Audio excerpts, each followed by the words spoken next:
আসসালামু আলাইকুম রহমতুল্লাহ। আজকের বৃহস্পতিবার ছুটির দিন, পাঞ্জা লড়াই চলছে, প্রাইজও আছে।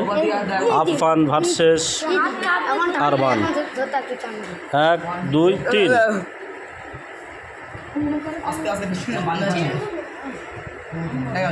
আরমান টান হিচকা দে अपन दे लुक के दे तेरा धोता वो हाथ लागो माल होते जो माल होते हिचका दे उड़ाई दे हिचका दे उड़ाई हां और हिचका दे उड़ाई ए मारे ने तो तेरे लागो हाथ ले आधे शेयर तेरे गे मारना तुझे ना सामने तो गाड़ी जे আরমান হেরে গেছে হারে না এখন কেউ হার মানছে না, হাড্ডাহাড্ডি লড়াই চলছে। 3 সেকেন্ডে শেষ করতে হবে। যার দিকে হেরে থাকবে সে জয়ী। তোল আরমান আফফান জয়লাভ করলো।